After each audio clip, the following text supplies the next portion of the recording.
अगर आप हेल्दी हो तो आपका प्रेगनेंसी पीरियड भी हेल्दी होता है और बेबी भी हेल्दी होता है।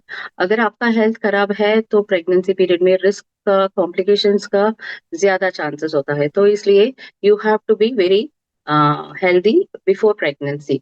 तो आपका वज़न कम होना चाहिए और बराबर होना चाहिए, बीएमआई शुड बी आइडियल। आपको कुछ बीमारियाँ हैं तो वो ट्रीटमेंट आप लेना चाहिए।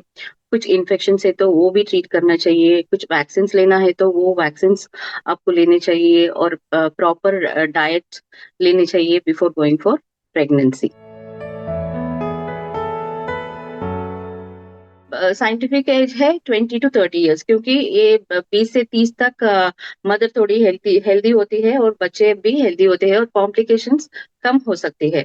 35 तक भी हो सकता है प्रेगनेंसी, पर 30 के बाद और 40 इस समय में थोड़ा कॉम्प्लिकेशन ज्यादा हो सकता है, जैसे डायबिटीज हो सकता है, ब्लड प्रेशर ज्यादा हो सकता है। आपका हेल्थ भी उतना फिट नहीं रहेगा जब आप बच्चा पैदा करते हैं, उसको संभालने में भी आपको स्ट्रेंथ चाहिए ना।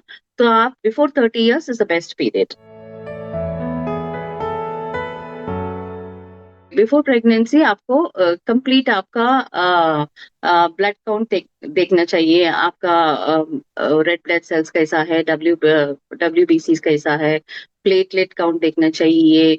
और आपको कुछ इन्फेक्शन है या HIV, हेपेटाइटिस, VDRL, HCV ऐसा इन्फेक्शंस कुछ है, ये देखना चाहिए। आपको हीमोग्लोबिन लेवल देखना चाहिए और थायराइड लेवल, प्रोलैक्टिन लेवल, ये सब हार्मोन्स का लेवल्स भी देखना चाहिए। So these are the basic ones. और आपका sugar, very important is sugar levels.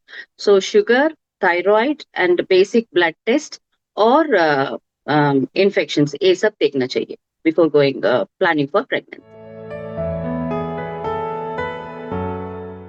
अगर आप प्रेगनेंसी प्लान कर रहे हो तो स्टार्ट प्लानिंग 3 महीने से पहले ही आपको प्लानिंग शुरू होना चाहिए। 3 से 6 महीने के पहले भी आप शुरू कर सकते हो। एक is आपका वेट मेंटेन करना चाहिए, बराबर एक्सरसाइज कीजिएगा, प्रॉपर डाइट लेना पड़ेगा।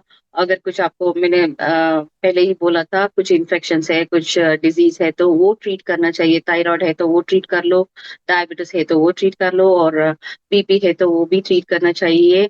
अगर आप स्मोकिंग कर रहे हो या ड्रिंकिंग अल्कोहल का आपका एडिक्शन है या कुछ कंटिन्यूअसली आप कंसिस्टेंटली ले रहे हो तो वो डेफिनेटली आपको स्टॉप करना चाहिए, क्योंकि अल्कोहल और smoking will affect your fertility और आपका स्पर्म और एग काउंट को भी वो कम करता है। और उसका डीरेंजमेंट्स क्या बोलते हैं, DNA फ्रैगमेंटेशन और क्रोमोसोमल एब्नॉर्मेलिटीज भी थोड़ा ज्यादा होता है जब आप स्मोकिंग और अल्कोहल लेते हो। तो ये सब healthy diet, exercise, proper sleep, पानी बहुत ठीक से पीना है और जो कुछ बैड हैबिट्स है वो सब थोड़ा स्टॉप करना चाहिए। जब अधिक वजन होता है या कम होता है, इस दोनों कंडीशंस में अंडे का क्वालिटी कम हो सकता है, क्योंकि इसमें हार्मोनल डिस्टरबेंसेस थोड़ा ज्यादा होता है।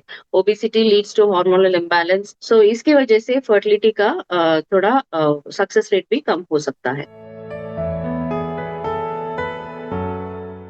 प्रेगनेंसी के पहले आपकी मेंटल हेल्थ कैसे होना चाहिए? जैसे हम कितना फिजिकल हेल्थ को इम्पोर्टेंस देते हैं, वैसे ही फिजिकल हेल्थ हेल्थ को भी हम इम्पोर्टेंस देना चाहिए। क्योंकि मेंटल हेल्थ अगर आपका स्ट्रांग है तो अगर कुछ कॉम्प्लिकेशंस होगा नहीं तो डिप्रेशन और आपको कुछ भी लो फील कर रहे हो, वो सब आपका बेबी को अफेक्ट करेगा। तो मेंटल हेल्थ भी स्ट्रांग होना चाहिए जब आप प्रेग्नेंट होते हो, क्योंकि उसका असर तो आपका प्रेगनेंसी पर भी पड़ेगा।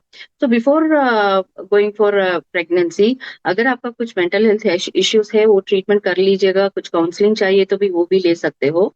And you have to be prepared for pregnancy, because pregnancy में भी पोस्ट प्रेगनेंसी ये बोलते हैं, डिप्रेशन बोलते हैं, ये सब होने का चांसेस ज्यादा होता है। सो इसके लिए पहले ही आपको मेंटल हेल्थ भी थोड़ा स्ट्रांग रहना चाहिए।